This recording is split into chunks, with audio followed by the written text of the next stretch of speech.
you for choosing to stay with us now. With the recent challenges xenophobic attacks have presented on trade relations, South Africa will need to do a lot to mend its relationships with its key allies across the continent. South Africa has closed its consulate in Lagos, Nigeria, following anti-xenophobia protests, and Sasol has evacuated 200 employees from their plant in Mozambique. But there is a bright side to all of this, as many international investors are still investing in the country and in Africa. To give us a bit of insight is the author of Connect with the Continent, Terry Behan. Terry, thank you very much for joining us. Good morning. From your perspective, I mean, you've got this global view on what the current situation in South Africa and how it's having a knock-on effect on Africa. Just give me that sense of your understanding. Well, I'm blessed to kind of be part of a global agency or a network of agencies, and I speak to my colleagues on a daily basis. Yesterday, I spoke to colleagues in Lagos, Accra, Lusaka, Luanda, and Gaborone, and I think people on the continent, and I know myself as well, are quite horrified by what's going on, but also quite confused. I mean, to a certain extent, not surprised at the same time, looking at some of the policies that have been kind of applied to the sort of immigration issues and the like. So, it's not surprising this has flared up again. We're seeing a high-level meeting with our South African President, Jacob Zuma, talking to various stakeholders, talking about migration policies, talking about the issues within the country, and taking a very hard stance against the xenophobic attacks and saying everything needs to be done to stop it. Just your view, how will that be perceived by the rest of Africa? Well, I think the continent is used to crisis, so it bounces back quick. After the terror attacks in Nairobi last year and also this year, people bounce back very quick. I mean, I was in Lagos just before the elections, and it was very, very quiet. I was there 2 days afterwards. It was booming. So I think we're used to engaging with the crisis and responding quickly. But it has to be a crisis. In other words, the problem has to go away. It can't linger. South African businesses on the African continent that's trading. This morning, I was hearing that two very high-end businesses within South Africa, one a franchise group and the other a massive retailer, one is expanding into Ethiopia and the other one is quite optimistic about rolling out more business on the African continent. Is it business usual, or is South African businesses quite tentatively sitting there and going, we pray and hope that the situation goes away immediately because it is affecting relations on the ground and how people perceive our business? I mean, the impact is current. As you've identified, there are, businesses in Malawi have been told to close by Friday.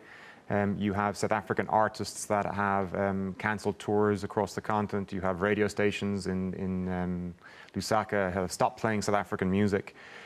So there is a growing anti-South African sentiment, but targeted at the wrong areas. I mean, the irony is it's small African businesses that are being impacted on the streets of Durban and Johannesburg, but it's big South African business that's been impacted across the continent. So it will die down, but there is a longer kind of a reaffirming or a reconstitution of policy that needs to take place in order for businesses to be able to sort of flourish as they have done over the last number of years across the continent. I hear a lot you're talking about bouncing back, and Africa has the ability to bounce back, but we have seen Zimbabweans leaving South Africa, going back to their country. We've seen the consulate in Lagos, Nigeria closing down. We've seen some reaction across the African continent. In many ways, what you're saying is that this is natural to what's happening here, but we'll go back to business as usual. I think we'll go back to business as usual, but unless some of the systemic issues get addressed, then it's going to cause a bit of a long-term rot in the system. I mean, for many years, South Africa was sort of on a trajectory pulling away from the rest of the continent. I mean, that is almost conclusively reversed, where the continent is saying, you need to be part of who we are. You need to work with us on these issues. Specifically, issues around, has been discussed around migration policy. A good example is in East Africa. If you're a South African traveling to Kenya, you show up at the airport, you get a visa. If you're a Kenyan coming to South Africa, it's a 3 to 4 week process.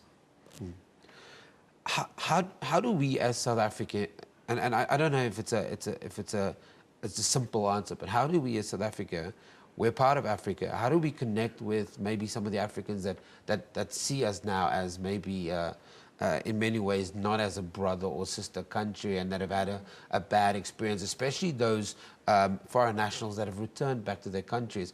Malawi's government saying Malawans need to come back to the country. How do we say to them, look, in actual fact, this is not all South Africans feel this way. There's a small minority, there's a small grouping that have reacted to foreign nationals in the country, and that South Africa is open for business, South Africa is friendly, come back, come and stay here.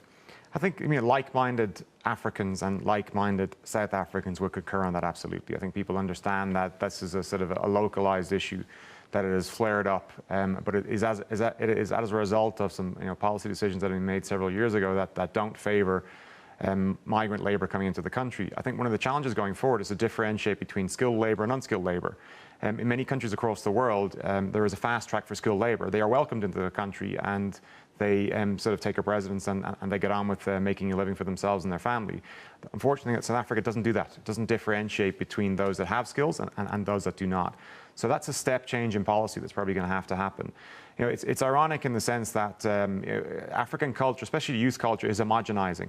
So young people are coming together from all over the continent through fashion, through popular culture, and through music, and they're finding common purpose. I think we need to tap into that very, very strongly. I think where we're very strong is in our cultural space, and our ambassadors spend a lot of time traveling across the continent. I think there's definitely a need for a strong outreach program, once this has died down, back into the key markets to say, look, this has happened, we've dealt with it, we're back, we're making some sort of practical changes to our policies that allow the flow of labour and the flow of capital to come back and forth.